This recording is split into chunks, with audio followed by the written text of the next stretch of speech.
Oui, merci. Je crois que, comme nous l'avions annoncé, nous avions décidé de rejoindre la capitale par voie terrestre et en profiter pour faire quelques étapes. Évidemment, l'objectif n'était même pas de procéder à de fortes mobilisations, mais c'était de marquer simplement les étapes pour communier un peu et remercier les populations pour leur soutien. Et cette première journée a été très riche, car sur le plan d'abord politique, l'engouement et la détermination des populations est resté intact. À la limite même ils se sont accrus, d'après ce qu'on a vu, ce qui est une très bonne chose pour nous, dans le cadre du combat politique que nous menons. Partout où nous sommes passés, les populations sont sorties très massivement. Ça, nous ne sommes pas passés dans des zones de très grand peuplement. Nous étions presque en zone rurale, mais vous avez vu combien les populations sont mobilisées pour nous attendre et nous témoigner de notre solidarité et surtout de l'espoir qu'ils portent à notre projet.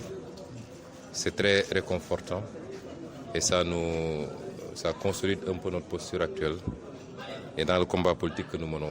Maintenant, les seuls regrets que nous avons, même si nous nous y attendions, nous ne pensions pas que l'État du Sénégal allait déployer autant d'énergie pour obstruer cette marche vers Dakar. Et nous savons que plus nous nous rapprocherons de la capitale, plus ça va aller crescendo et produire des effets dommageables ou regrettables. Et déjà hier, il y a eu mort d'homme. Et à chaque fois qu'il y a des manifestations maintenant dans ce pays, le régime de Macky Sall ne se prive pas d'utiliser des armes létales contre des populations qui n'ont que des cailloux. Et c'est dommage. Et je réitère que nous allons poursuivre ces dossiers jusqu'au plus haut niveau, au niveau international en tout cas. Un dossier extrêmement complet en train d'être constitué avec des avocats sénégalais et étrangers. Et je voudrais rappeler à ces forces de défense et de sécurité que ces crimes ne resteront pas impunis. Alors, la suite du chemin, on a vu hier quand même, vous avez appelé les jeunes de Kolda à ne pas répondre aux provocations et tout. C'était un très bon message. La suite de votre combat politique, c'est dans ce sens. Oui, tout le problème, c'est que la provocation, elle ne vient pas seulement des forces de défense et de sécurité. Hier, il y a eu deux bus remplis de nervis venus de Dakar qui étaient là aux alentours de Kolda. Et même le commissaire l'a confirmé, le commissaire de police. Pourquoi aujourd'hui les forces de défense et de sécurité ne sévissent pas contre ces milices de Macky Sall et qui quelquefois sont même peut-être à l'origine des bavures. Elles se déplacent tranquillement au vu aussi de tout le monde. Elles dépassent les forces de défense et de sécurité, police comme gendarmerie réunies, qui apparemment auraient reçu des instructions pour ne pas les inquiéter.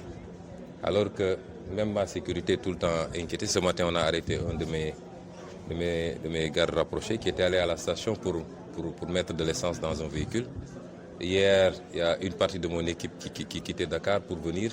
Ils ont été arrêtés à hauteur de Dakar et on leur colle appel à insurrection pour quelqu'un qui était en chemin, participation à une manifestation non autorisée. Tous les jours, on arrête de manière tout à fait arbitraire nos militants et pendant ce temps, Macky Sall arme des milices qui circulent, qui attaquent, qui créent des dommages corporels chez les jeunes et personne ne les inquiète, même pas une arrestation.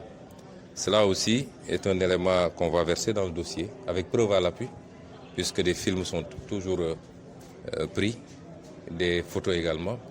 Nous prendrons toutes les dispositions pour que le monde entier découvre le véritable visage de Macky Sall, qui avait fini par essayer de se présenter comme un démocrate, un président exemplaire dans un pays où tout va bien, alors que ce n'est pas le cas.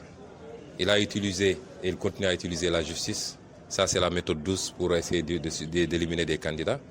Et après, c'est les forces de défense et de sécurité qui sont devenues pratiquement méconnaissables au Sénégal. C'est enfin les milices qu'on arme et qui sévissent contre les populations désarmées. Mais je terminerai par réitérer mon appel au calme. Nous ne sommes ni une armée, vous n'avez pas vu ici des gens qui aient une capacité de nuisance contre qui que ce soit. Nous n'avons pas de visée autre que politique, conformément à la constitution de ce pays et aux lois. C'est de faire une tournée de rencontrer les Sénégalais, de les saluer. Chaque jour, Macky Sall fait ses tournées, même s'il les déguise en termes de, sous le couvert de tournées économiques, nous savons que c'est des tournées politiques. Tournées pendant lesquelles il mobilise des gens à coups de centaines de millions qu'on met dans des cars pour faire des démonstrations de rassemblement alors qu'il n'en est absolument rien. Tout autre acteur politique devrait pouvoir sillonner le pays et rencontrer les Sénégalais. Il n'y a rien de plus normal dans une démocratie. Je terminerai aussi par présenter nos condoléances à la famille de la victime. Je voulais justement aller là-bas pour présenter mes condoléances, mais vous avez vu tout le dispositif qui est mis autour de cet hôtel. Et pour éviter encore des heures, nous avons préféré continuer et revenir plus tard pour présenter ces condoléances.